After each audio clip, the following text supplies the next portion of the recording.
അല്ലെങ്കിൽ ചെറിയ മാവൻ അങ്ങനെയൊക്കെ നിങ്ങൾ നോക്കുമ്പോൾ പറയാം വലിയ മാവൻ ഭയങ്കര ശുദ്ധിക്കാരനാണ് എന്ന് പറയില്ലേ. പക്ഷെ ചെറിയ മാവനെ പിടിച്ച കാര്യങ്ങൾ നടക്കും നമ്മൾ അറിയത്തില്ലേ. അപ്പോൾ ഈ ചെറിയ മാവൻ എന്നുള്ള ചെറിയ മാവൻ എന്ന് പറയുന്ന ഒരു വ്യക്തി പറയുന്നത് എന്താണ്, വളരെ സോഫ്റ്റ് ആയിട്ടുള്ള ആളാണ്. അപ്പം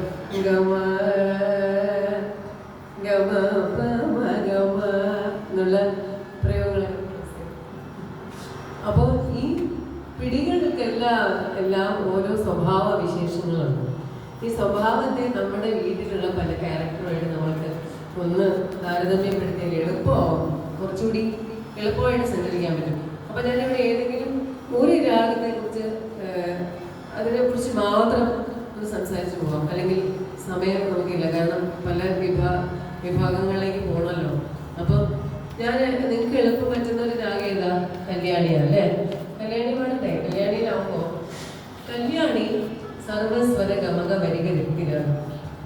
ഏത് സ്വരങ്ങളിൽ വേണമെങ്കിൽ നമുക്ക് തുടങ്ങാം. ഞാൻ പറഞ്ഞു ഏത് സ്വരത്തിൽ വേണമെങ്കിൽ നിർത്താം. ഇപ്പം ഋഷഭത്തിൽ നിർത്താം, ഗാന്ധാരത്തിൽ നിർത്താം. എല്ലാ സ്വരങ്ങളും ഗ്രഹസ്വരങ്ങളാണ്, അതേപോലെ വ്യാസസ്വരങ്ങളുമാണ്. ഗമ ഗമ പദനിധ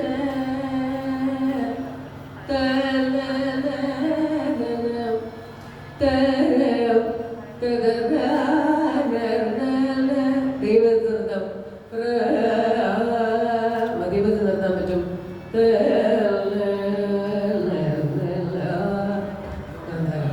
അങ്ങനെ നിർത്താൻ പറ്റും. കൂടുതൽ നമുക്ക് വളരെ നിർത്തി സഞ്ചരിക്കാൻ പറ്റുന്ന സ്വരങ്ങൾ എന്ന് പറയുമ്പോൾ ഗാന്ധാരം, പഞ്ചമം, നിഷാദം.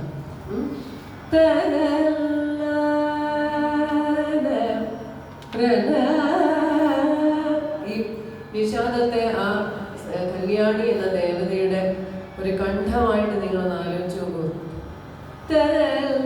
ഒരു ചെറിയൊരു നെക്ലസ് ഇട്ട് കൊടുത്തു, ഒരു നെക്ലസ് ഇവിടെ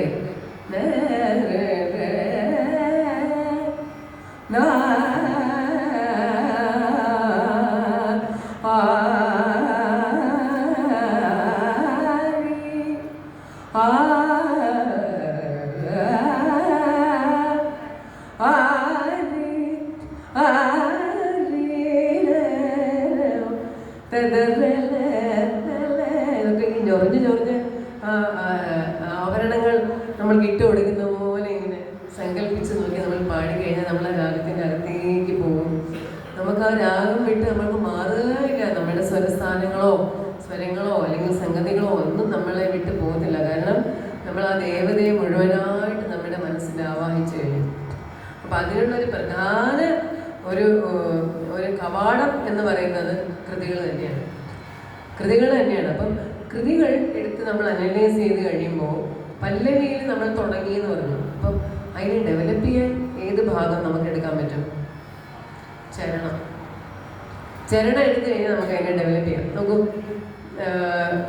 ശങ്കരാഭരണം പറയാം. വേദ ശാസ്ത്ര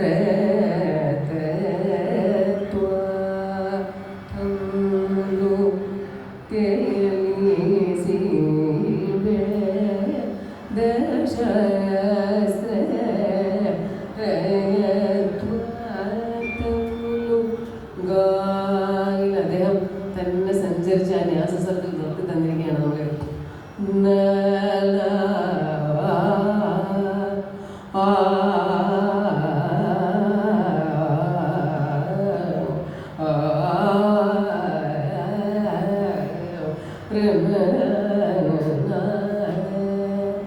അപ്പൊ അടുത്ത സ്ഥലത്തിലേക്ക് ഞാനിപ്പോൾ പറഞ്ഞ പോലെ ചെറിയമ്മാവനാണ് ആ മധ്യമം. ചെറിയമ്മ ഞാൻ പറഞ്ഞില്ലേ, വളരെ സോഫ്റ്റായിട്ടൊരു അമ്മാവന്മാർ നമുക്കുണ്ടാവും, അല്ലെങ്കിൽ ഒരു ചെറിയമ്മ ഉണ്ടാവും, അല്ലെങ്കിൽ ഒരു അപ്പച്ചി ഉണ്ടാവും വീട്ടിൽ. അവരെ പിടിച്ചു കഴിഞ്ഞാൽ നമുക്ക് എല്ലാം സാധിക്കാൻ പറ്റും. അപ്പം ഈ രാഗത്തെ സംബന്ധിച്ചിടത്തോളം ഈ ശുദ്ധമധ്യമം എന്ന് പറയുന്ന ആള് ഒന്നുകിൽ അന്തരംഗാന്തരത്തിന് അടുത്ത് നിൽക്കും, അല്ലെങ്കിൽ അമ്മയായ പഞ്ചമത്തിൻ്റെ ഒരു സപ്പോർട്ടോട് കൂടിയായിട്ട് നിൽക്കത്തുള്ളൂ. അപ്പം